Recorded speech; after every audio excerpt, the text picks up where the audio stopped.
In today's episode, we dive deep into getting out of your head and into your body, why that's a thing, and my favorite hack to get you started. This happens a lot in the spiritual community, personal growth, that arena where we're so focused on this journey and whatever your name might be for it, ascension, evolution, enlightenment.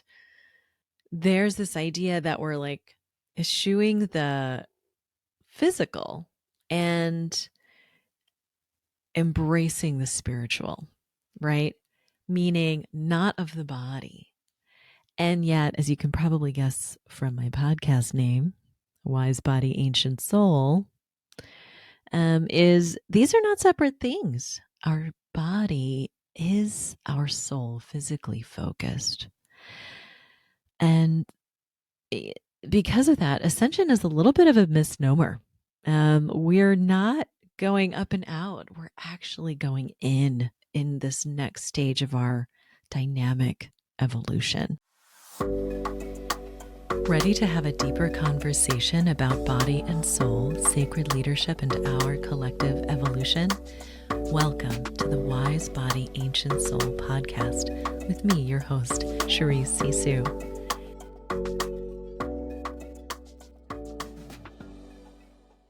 This is where connectedness is. This is where our link to all that is. It resides in the body, not outside of ourselves. And it's something that, if you follow any channels, wise beings, whatever your favorite flavor is, whether you listen to Lee Harris and the Z's or Abraham Hicks fan, just about any channel that's tapping into this higher source is talking about the importance of getting in the body. So how do you know whether you're, in your head and not in your body? Like, first of all, what does that even mean? Have you ever had that experience of kind of like replaying, spinning, thoughts spinning in your head about the events of that day, maybe a conversation that you had, a scenario that you wished had gone differently, and then kind of like spinning it in your head of like what you could have said, how it might have gone down differently, reliving the details.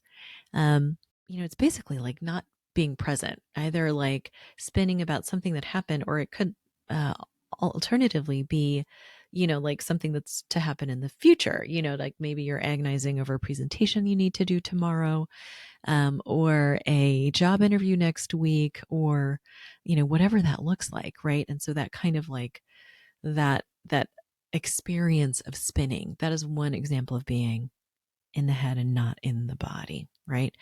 Another might be like just kind of feeling like you're floating through life, a little bit untethered. Right. But very specifically, just kind of like moving from distraction to distraction, like just kind of trying to fill the void of the day. I've definitely had multiple periods. Like it's like something that I'm constantly in my own life, having to pay attention to and keep an eye out for, because it's one of the ways that my fears or stories expresses itself, is keeping me distracted.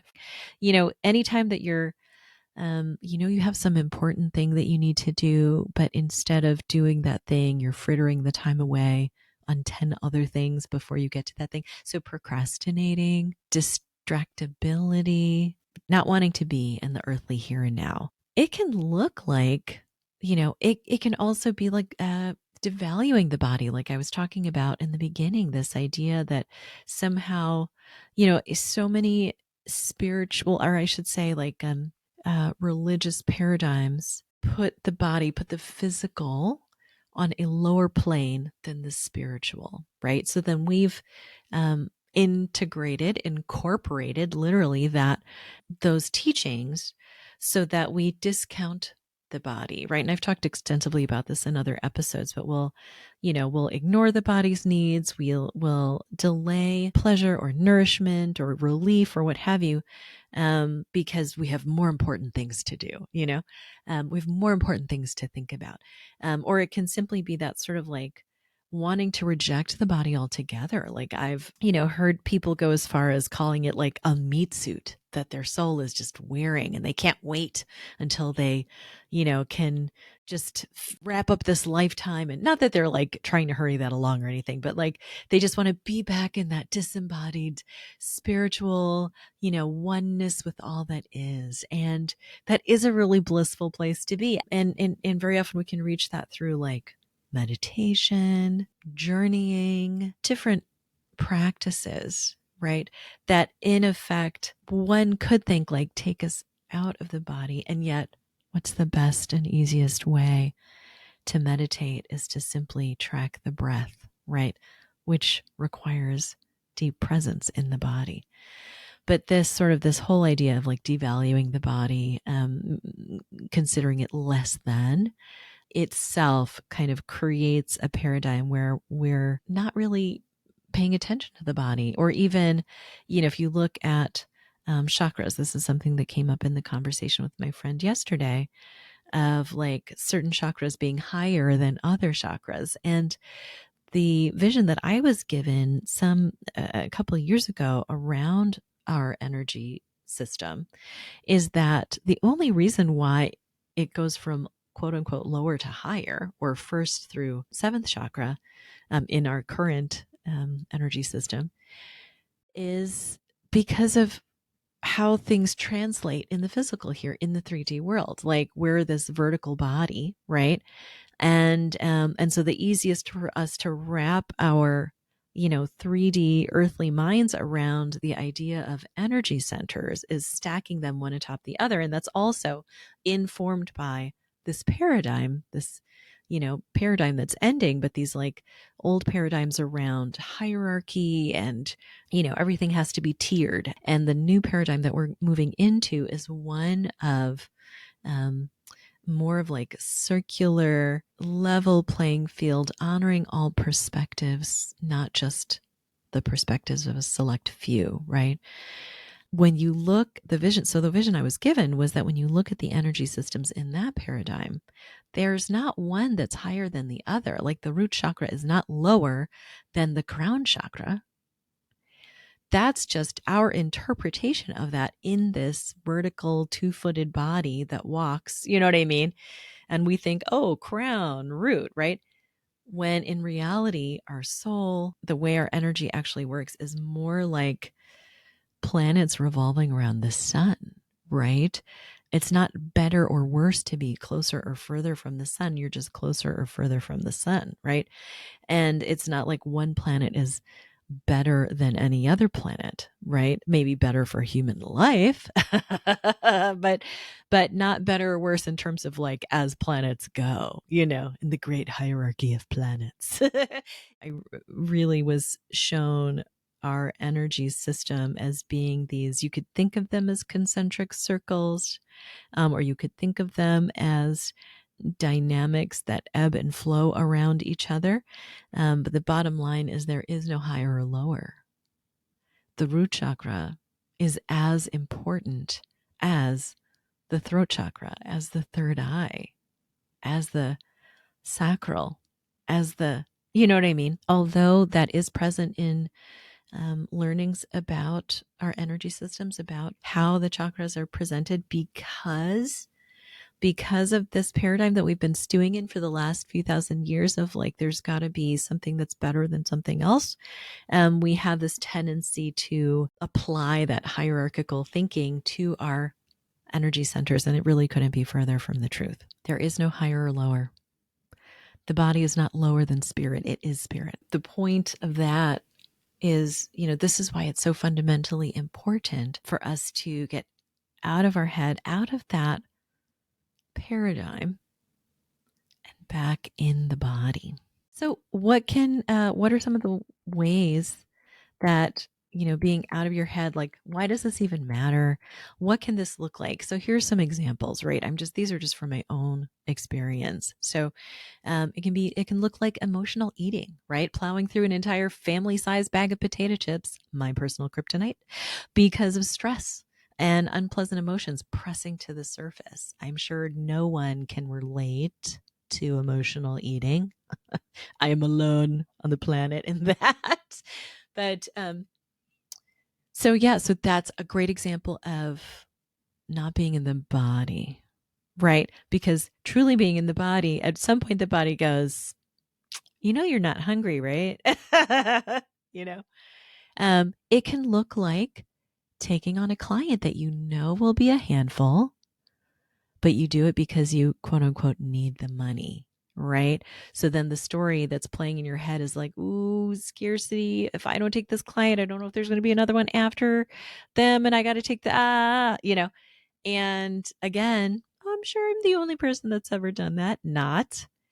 It's another example of being in the head, being in the belief system versus grounded in the body, paying attention to that, that sort of that warning flag that the body threw of like, you can already tell talking to this person, they're going to need a lot of energy. You can feel it. You can feel it in the initial conversation, but you bypass that intuition because of a belief, right? This is why it's so important to get out of the head and into the body, because when we ground first, when we get in the body before we make those decisions, right?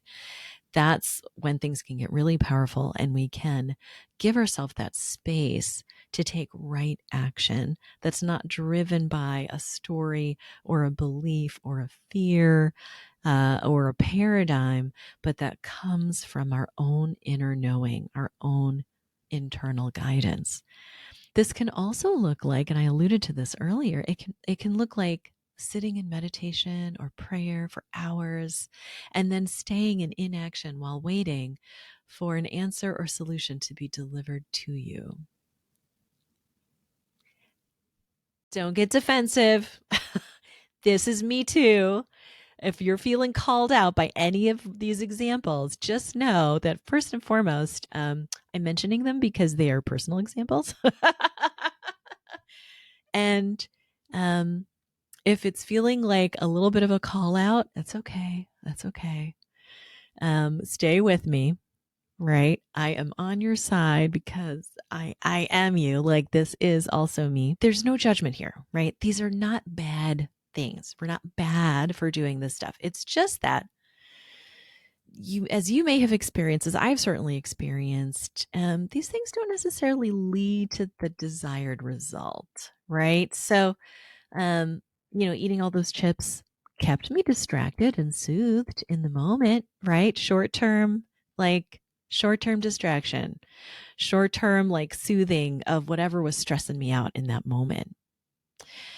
But that action didn't actually resolve the stress or emotion, right? And I wouldn't really feel so hot after. Strangely, after downing an entire I don't think I've actually downed an entire Costco bag of potato chips. That would, I don't know that I've achieved that as a personal best, but definitely way more than the suggested serving. Taking on that troublesome client for the money, right?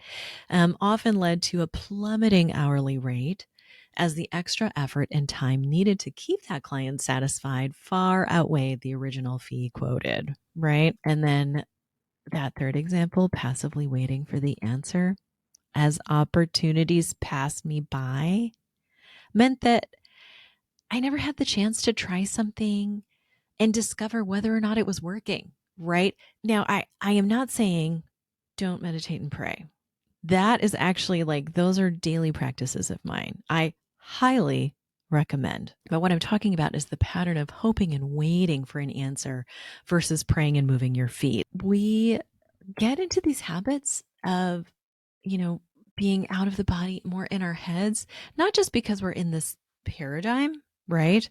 I also want to speak to, for some of us, for many of us, we may have learned to step out of the body or detach from the body because of a traumatic experience, because of like, shutting down, disconnecting to just as a protection, right? So I want to honor that as well. Like that's totally valid.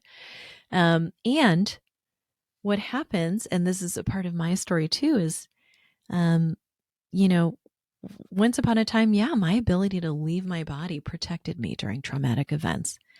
But when I was no longer in imminent danger, those signals and leaving the body became less and less helpful, right? In each of these examples, your body is sending signals and messages in the form of sensations, maybe a sensation of fullness with the potato chips, or emotions like, oh, like I'm just feeling kind of frenetic and like, blah, blah, blah, blah, like anxious, right? Um, it took me a while to pay attention and understand the messages, because I would get too caught up in the emotions themselves and the feeling themselves. And rather than allowing them to play their course, I would distract. I would hop out of the body. I would do anything but be present with those feelings, right? Be present in the body. Now that I've learned how to recognize when I'm doing those things, I recognize when I'm starting to feel ungrounded, when I'm starting to feel in my head spinning or untethered, kind of floaty, I recognize it as my knee-jerk reaction to avoid being present. And it's often driven by fear, right? And, where once upon a time, maybe that fear was, and sometimes it is like legitimate, right? But most of the time, the fear is actually something where our physical safety is not at risk, right? Fear of being judged, fear of being visible, fear of failing, fear of succeeding, right? That's a good one.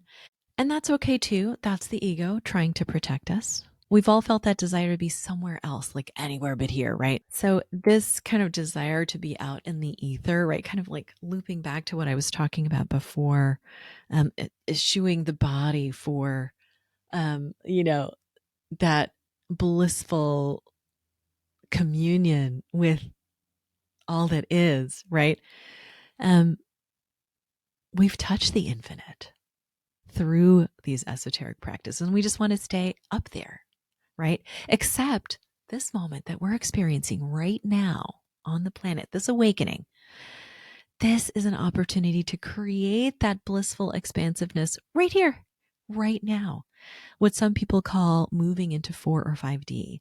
That transformation has everything to do with not going out there, but in here in the body. Ascension is a bit of a misnomer. We're not going up and out. We're going inside our own infinite selves, remembering, re-putting ourselves together, our connection with our bodies, owning, reclaiming all parts of ourselves, and reclaiming our connection with the earth, with all that is, through this divine channel, right? We're connected to all that is through this brilliant, wise body. Our bodies are not accidents. Your body is not an unhelpful detail to be overcome as part of being three-dimensional. On the contrary, infusing the body with spirit, understanding its expression of your ancient soul is actually the path to enlightenment. If that's something you want. Connecting with the body allows us to reassure the ego, soothe the nervous system, calmly witness the fear or avoidance or denial, and take action anyway. Be here anyway. Be truly present and make decisions that follow what we truly desire, what's truly in alignment with us, right? And to co-create a reality that can be blissful right here and now. It flies in the face of everything we've been taught in this dying paradigm, that our own pleasure is not important, selfish, that sacrifice is the foundation of service, when the reality is, how much more can we serve from a full or overflowing cup than a depleted or empty one? It's about connecting with our pleasure, connecting with all of who we are, letting that guide us, right? Once upon a time, my emotions ruled my reactions. My emotions were my reality. I couldn't distinguish between the feelings and what they were conveying. And don't get me wrong, I still feel the feelings. I am not saying don't. Equilibrium does not mean not feeling the feelings. It actually means feeling the feelings instead of trying to avoid the feelings, escape the feelings, decline, deny the feelings, right? The feelings are, and the sensations, like those are the messages from the body. So instead of being caught up in them and marionetted by them, I'm able to truly witness the feeling arise, allow its passage through my body, and let the healing happen. Let the guidance come through, right? Behind every difficult emotion that we want to avoid, there is a piece of wisdom. There is a learning. There is a something, let the clear guidance emerge. For example, what grief needed to express, right? What boundary needs to be reasserted? What needs to be communicated in a relationship? This is just some examples, right? Feelings, including feelings of disembodiedness, are the messengers. What do they want to tell you? It's all kinds of feelings, not just the less pleasant ones, right? Pleasurable feelings of joy, expansiveness, and ease bring their own messages. More of this, please. Yes, please. You're on the right path. Or keep going. Yeah. What I've been talking about is the foundation of my own groundedness. This is the kind of like the theoretical underpinnings, right? My ability to integrate tough as well as fun experiences to create a life of joy, spaciousness, and service to the highest good for all. And because I'm all about not just the woo, but the pragmatic woo, I can't leave this topic without giving you some tools to ground in your beautiful body. A tool in particular. There are so many, so I'll focus on just one. One of my top fave breathing hacks to ground and calm quickly. Exhale all the way. Everyone has heard the directive, breathe, just breathe. If, however, you're in an activated moment where your breathing is shallow or your nervous system is on high alert, this piece of advice can feel, not going to lie, super irritating, right? Like, I am breathing, stupid. Maybe just a million times faster than is helpful. Or we may be unconsciously holding our breath. So just breathe feels like trying to add more air on top of what's already in your lungs. So this is a handy trick I learned as I dealt with my own anxiety. Exhale or breathe out all the way through your nose or mouth, but I like breathing out through my mouth for this. There's something particularly cleansing about breathing out through your mouth. Exhale fully, like you're wringing the air out of your lungs. Really squeeze all the way down your rib cage and your abdomen too, as if you're a nearly empty toothpaste tube and you have one job and one job only, to squeeze that last bit out. Don't be afraid to get noisy. Push the air out. Once you've exhaled completely, hold still right there for a moment. Then another moment. You'll notice a desire to inhale shows up pretty quickly. When it feels good, stop squeezing, right? Stop holding and allow your lungs to fill back up with air. Note, this is not a hold your breath as long as you can exercise. This is an exhale all the breath out exercise. The inhale or breathing in is instinctive. The body naturally does it. You don't even have to try. Try this a couple more times. Notice how your breath deepens almost immediately. Sometimes when we try to tune in with the breath or just breathe, we can fall into trying to control it, trying to take the biggest, deepest breath we can. When instead we focus on exhaling, the in-breath follows naturally, allowing us to relinquish control and just breathe. Exhale, get out of your head and into your body. From my heart to yours, I love you. Take what you need and pass it on. Thanks for joining me on Wise Body, Ancient Soul. I hope it reminds you how magical and powerful you truly are. Kindly subscribe, rate, and review this podcast so more juicy light bringers like you can hear these transmissions. And if you're looking to connect more deeply with your body and soul's wisdom, visit CharisseSisou.com to learn how else we can play together. Here's to your joy and wild success, from my heart to yours. I love you. Take what you need and pass it on.